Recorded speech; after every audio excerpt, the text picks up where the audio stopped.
I love Let There Be Carnage. I love this movie so much. It is simply pure dumb fun. Now let me say something a little bit here. This movie's obviously not good. The characters are bare bones, the writing is goofy as fuck, and the pacing is atrocious. But holy shit is this movie funny. And boy was I having fun. In this day and age, most superhero movies play it very safe. Maybe there are like 4 or 5 movies that are actually different, but that's about it. The worst kind of superhero movies to me are the ones that makes me wanna die. I'm looking at you. They are lifeless and boring. And even if they manage to be competent movies, they are just competent movies. They are bland.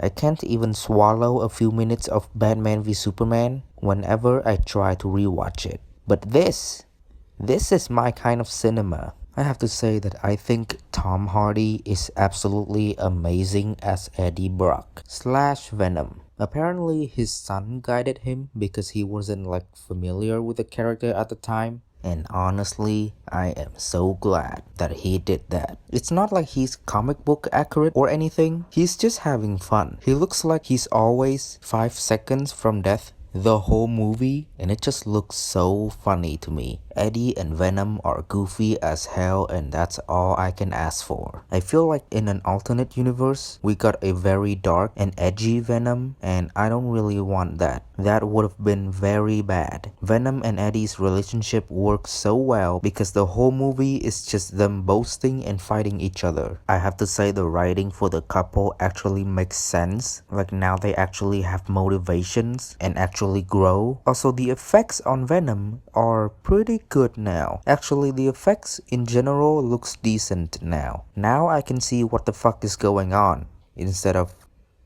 Yeah, I also really like the sound design of this movie a lot. I have to say, Andy Serkis sure knows his shit. Also, this should be pretty obvious, but Woody Harrelson is delightful. I feel like good old Woody is just picking up these roles where he plays weird shit because he likes it way too much. I think we see Cletus more than we see Venom and Eddie, and that is just perfectly okay to me because I feel pure relief whenever he's on screen. He is just goofy as hell. One of my favorite moments in the movie was when Cletus goes into a grocery store, he beats up the guy who works there, then he grabs his laptop, and I shit you not, he accessed confidential government information through the fucking internet using the Carnage symbiote. It's so dumb, and it's so stupid, and yet so fucking hilarious. However, a character that I don't like as much is Carnage. I think Carnage is criminally underused. He only exists on screen to kill people, and he had like 5 lines. Dr. Dan has more lines than Carnage. I'm not kidding. I counted. And when he's killing people, it's not as satisfying as I thought it would be. There is a scene that they released as a PS4 special. You can go watch it right now on YouTube, and you can see that there is absolutely no blood. And it's honestly really distracting. I can see Venom being PG-13. I mean, he's goofy and his arch enemy is literally this guy. So I give it a pass. But this is fucking Carnage. Look at him. He's fucking terrifying to look at. He's a serial killer with an alien inside of him. This is basically the same situation as X-Men Origins Wolverine. Like, come on, man. Just let him rip and tear. Shriek was also in this movie, and she's probably one of the most underdeveloped villains that I've seen in a long time. Her backstory was basically condensed into one single flashback, but it's a different character's flashback, and it's the funniest fucking flashback that I've seen in recent years. She does have a quest of vengeance for one of the other characters, but this permeates like 10% of the movie.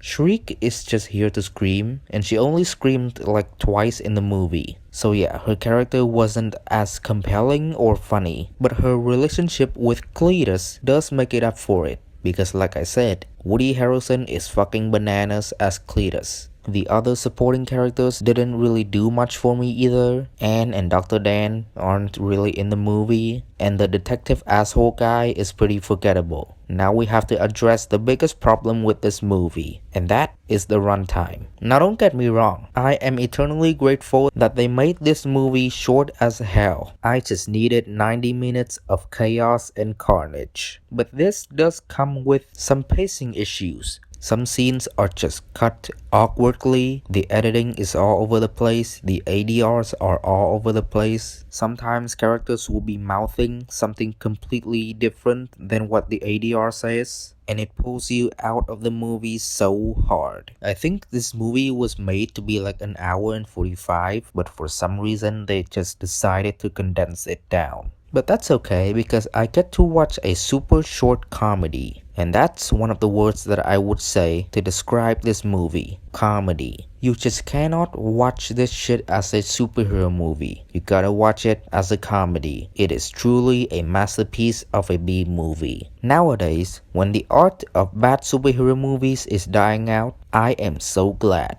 that Venom is here to save the day. It's not gonna blow your mind. It's not gonna reinvent the wheel. It's just fun. And it's so much fun. The post-credit scene is the best part of the movie, so be sure to check that out. And when it comes to rating this movie, I think I'm gonna give it a normal 4 out of 10 for the overall score. But that is just too low, and I did not take this movie too seriously. So my enjoyment score of Venom, Let There Be Carnage is a very high 9 out of 10. Pure delicious garbage, Eddie.